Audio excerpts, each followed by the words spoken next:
In our politics lead, Republican Congressman Ronny Jackson of Texas, who's also a physician and served as former President Donald Trump's doctor and President Obama's doctor as well.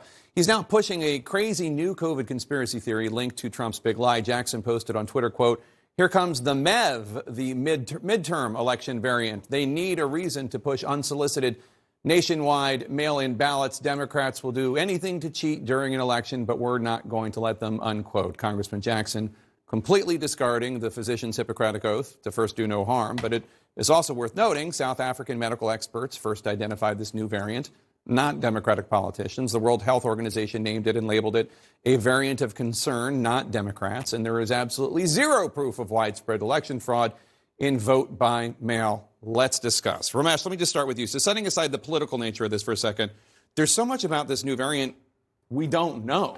And we're waiting to hear. And I feel like health officials, it's frustrating for them to say, we don't know, we need a couple more weeks, but they are trying to be transparent. It seems incredibly irresponsible for a doctor of note like Dr. Ronny Jackson to pretend that this is a manufactured crisis. Well, it's irresponsible for a doctor. It's irresponsible for a political leader. He manages to be irresponsible in both ways at the same time. You're right. There are a lot of uncertainties about this. We don't know how deadly it is. For example, maybe the most important question mark we've got here. One thing we can now say with pretty much certainty is that we will not get enlightenment from Congressman Ronny Jackson. I think that's fair. I mean, I don't know if he believes this or not. That's the thing. I do hope real journalists will report this out. Maybe he was joking. Maybe give him a benefit of the doubt. But he seems, I fear he's not, right? I don't know if he believes it or if he's just trying to manipulate gullible supporters. I just don't know. But you know how physicists are always working on a unified field theory to pull together all the forces of the universe in one theory? He's coming close to a unified fraud theory of all the nonsense. The mail-in ballots are perfectly safe. I think the entire state of Utah votes by mail. Yes. There's no fraud. And they have for years. Colorado does, other states. So he combines the big lie about election fraud with this really eccentric belief that somehow, you know, I guess Nancy Pelosi and Barack Obama and we were like hiding out and cooked all this up and then got South Africa. It's nuts. Well, nobody believes just one conspiracy theory.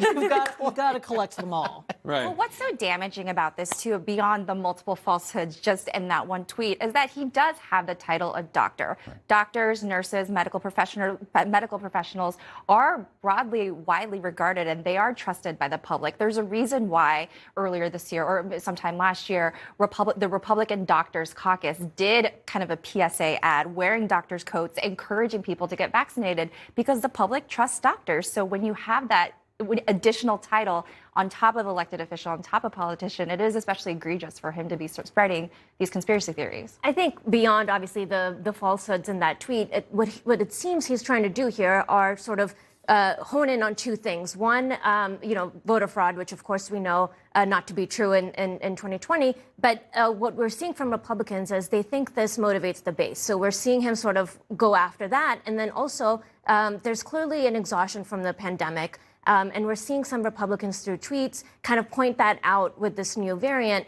And sort of dramatize what President Biden is trying to do. We also saw the president sort of carefully, when he was asked about lockdowns and masking mandates, he sort of carefully responded to that. So he's clearly trying to stoke the Republican base here through, many falsehoods that clearly don't make sense. Speaking of which, not one Republican leader has denounced Ronny Jackson. Not one Republican leader has